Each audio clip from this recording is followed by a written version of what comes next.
पुणे शहर, ज्या शहराला विद्येचे माहेरघर म्हटले जाते, असे हे पुणे शहर.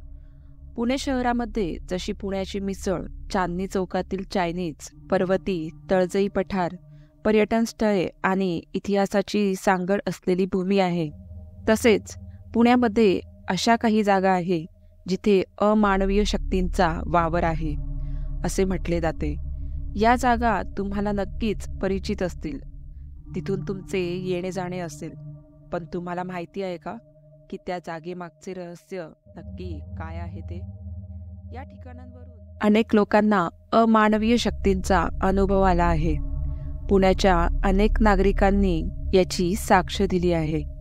आता ही गोष्ट किती खरी आहे आणि किती खोटी हे माहीत नाही. चला तर पाहूया की पुण्यात नक्की अशा कोणत्या जागा आहेत जिथे अमानवीय शक्तींचा वास आहे. पण व्हिडिओला सुरुवात करण्याआधी जर तुम्ही या चॅनलवर नवीन असाल तर चॅनलला सबस्क्राईब करायला विसरू नका. सोबतच बेल आयकॉनवर देखील क्लिक करा, जेणेकरून तुम्हाला अशाच नवनवीन आणि थरारक कथांचे, अनुभवांचे नोटिफिकेशन्स मिळत राहतील. नंबर 1. शनिवार वाडा.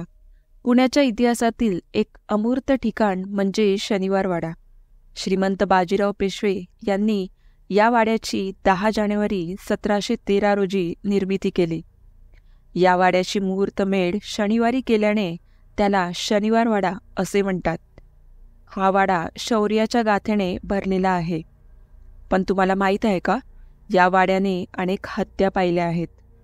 राजकारणातून घडलेले वाद आणि त्यामुळे झालेल्या हत्यांमुळे शनिवार वाडा मराठ्यांच्या शौर्याच्या जागेसकट एक भुताटकीची जागा देखील बनला आहे. या जागेने इतिहासातील अनेक गूढ कथा आणि त्यांचे रहस्य पोटात पाळगून ठेवले आहे.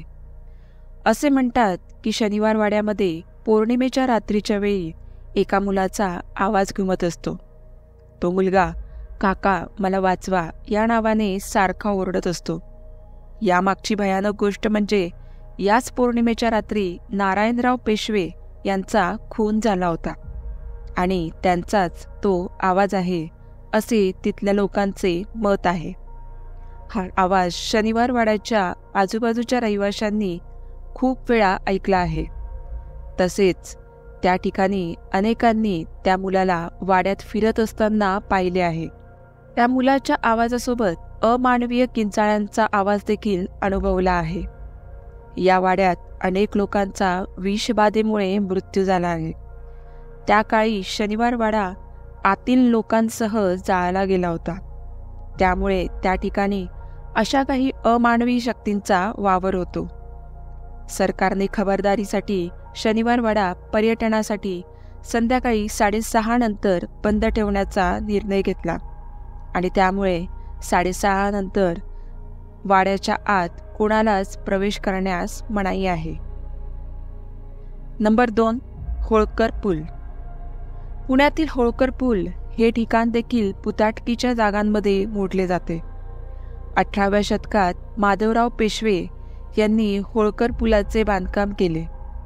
हा पूल यशवंतराव होळकर यांच्या स्मरणार्थ बनवल्यामुळे या पुलाला होळकर पूल असे नाव दिले गेले. या पुलाला एका चांगल्या इतिहासाची जोड असली तरी हा पूल सध्या काही अमानवी घटनांसाठी जाणला जातो.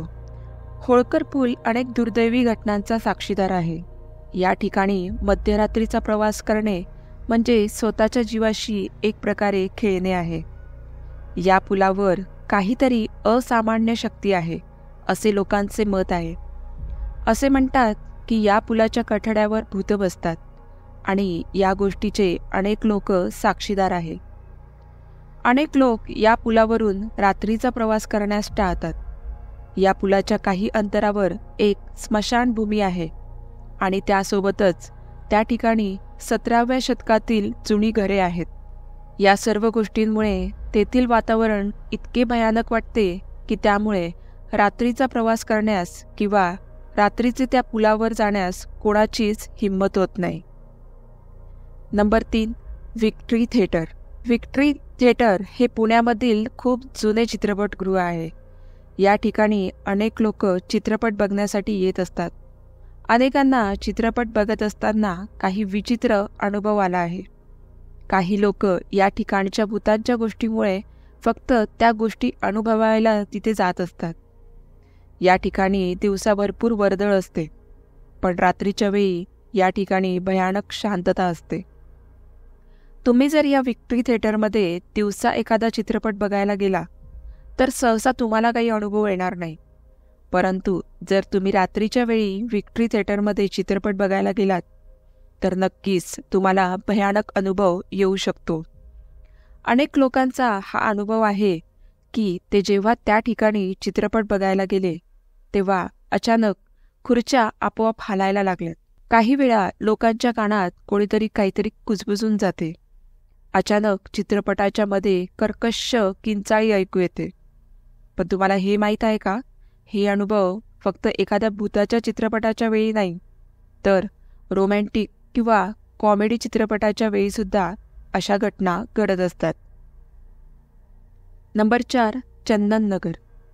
जर एखादी लहान गोंडस मुलगी एक छान लहानसा फ्रॉक घालून हातात एक लहान बाहुली घेऊन किंचाळत तुमच्याकडे पाहत धावत येते आणि त्यावेळी तुम्ही मध्यरात्री रस्त्यावर एकटे असाल, त्यावेळी तुम्हाला नक्की काय वाटेल? जर तुम्ही पुण्यातील चंदननगरमध्ये असाल तर हा असा अनुभव येणे शक्य आहे. यामागची अशी गोष्ट आहे की ही लहान मुलगी एका बांधकाम मजुराची मुलगी होती. ती तिच्या बाहुलीसोबत नेहमी खेळत असायची. काही वर्षापूर्वी ती लहान मुलगी बाहुलीसोबत खेळत असताना उंच इमारतीवरून खाली पडली आणि त्यामुळे तिचा मृत्यू झाला. त्यामुळे त्या लहान मुलीचा आत्मा या परिसरात भटकत असतो असे म्हटले जाते. लोकांचे असेही म्हणणे आहे की रात्रीच्या बरोबर 12 वाजता ही लहान मुलगी रस्त्यावर दिसते. ही मुलगी कोणालाच काही करत नाही, पण ती ज्या प्रकारे रक्ताने भरलेला फ्रॉक घालून हातात भालू घेऊन किंचाळत तुमच्याकडे येते ते पाहूनच तुम्हाला जागेवर अटॅक येऊ शकतो. Number 5, choice hostel, Karve road. पुण्याच्या कर्वे रोडवर एक हॉस्टेल आहे ज्याचे नाव चॉईस हॉस्टेल आहे. हे हॉस्टेल मुलांचे आहे. या ठिकाणी सर्व कॉलेजच्या मुलांची वर्दळ असते. या हॉस्टेलमध्ये देखील सर्वांची मज्जा मस्ती चाललेली असते. पण एका दिवशी या मुलांची मस्ती एकदम बंद असते आणि तो दिवस म्हणजे शनिवार.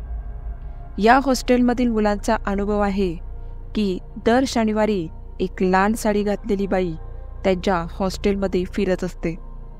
ती बाई सारखी त्यांच्या हॉस्टेलच्या कॉरिडॉरमध्ये फिरत असते. काही मुलांना असाही अनुभव आला आहे की ती बाई त्यांच्या बेडजवळ येऊन उभी असते. ती काही वेळ दिसते आणि लगेच गायब होते. कधी ती बाथरूममध्ये देखील असल्याचा भास मुलांना झाला आहे.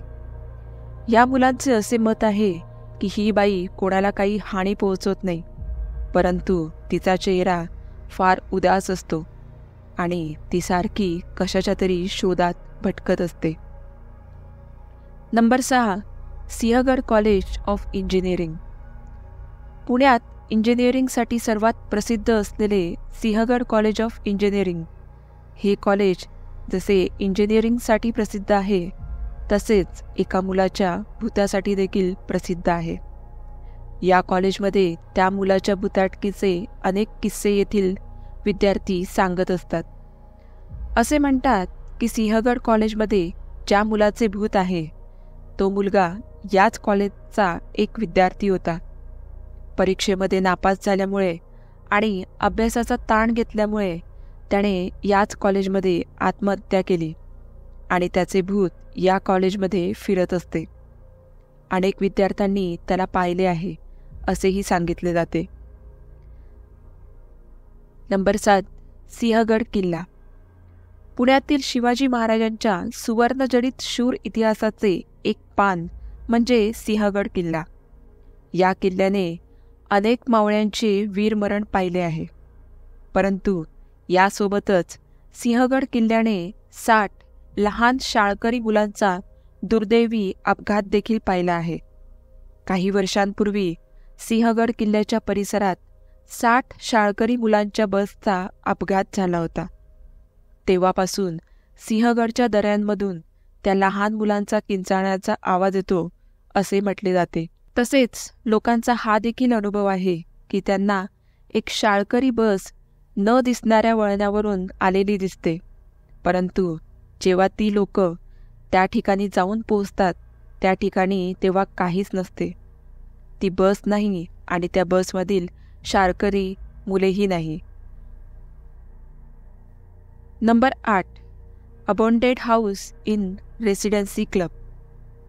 पुण्यातील भुताटकीच्या जागेमध्ये अबॉन्डेड हाऊस या घराचाही समावेश होतो. हे घर एका वृद्ध बाईचे होते. त्या वृद्ध बाईचा तिच्याच घरामध्ये अत्यंत क्रूरपणे खून केला होता असे म्हणतात. तेव्हापासून त्या वृद्ध बाईची आत्मा त्या घरामध्ये वावरत आहे. त्या घराजवळून जाणाऱ्या लोकांचा असा अनुभव आहे की त्यांना ती वृद्ध बाई त्या घराच्या खिडकीमध्ये दिसलेली आहे आणि ती बाई मदतीसाठी बोलावते, दयेसाठी भीक मागत असलेल्या स्वरात ओरडत असते, ज्यामुळे तुमचे लक्ष आपोआप त्या आवाजाकडे जाते. नंबर 9. पुणे कॉन्टोन्मेंट. असे म्हटले जाते की पुणे कॉन्टोन्मेंट ही जागा सैनिकांच्या आत्म्याने जखडलेली आहे. तुम्ही जेव्हा या परिसरात जाल तेव्हा तुम्हाला एक वेगळेच वातावरण जाणवेल. जरी हे अमानवी अस्तित्व अगदी हानिकारक नसले तरी अदृश्य असणारे अमानवीय अस्तित्वाच्या अनुभवाने तुमच्या अंगावर काटा आल्याशिवाय राहणार नाही. नंबर 10. Khadki war symmetry. पुण्यातील खडकी वॉर सिमेंट्री या ठिकाणी भारतात मारले गेलेल्या सैनिकांचे देह पुरलेले गेले आहेत. या स्मशानभूमीच्या परिसरातील भयानक शांतता अगदी अनपेक्षित आहे. या परिसरातून जात असताना तुम्हाला असे वाटेल की कोणीतरी तुमच्यासोबत तुमच्या मागे चालत आहे. जर तुम्ही एकटे असाल आणि तुमच्यासोबत असे काही घडत असेल तर योग्य हे आहे की तिथून तुम्ही लवकर निघून जावे. तर मित्रांनो, या होत्या पुण्यातील 10 झपाटलेल्या जागा. तुम्हाला आजचा व्हिडिओ कसा वाटला हे मला कमेंट करून नक्की सांगा आणि व्हिडिओ आवडला असल्यास चॅनलला लाईक आणि सबस्क्राईब नक्की करा. भेटूया पुढच्याच अशा काही नवीन थरारक गोष्टींसोबत. तोपर्यंत धन्यवाद.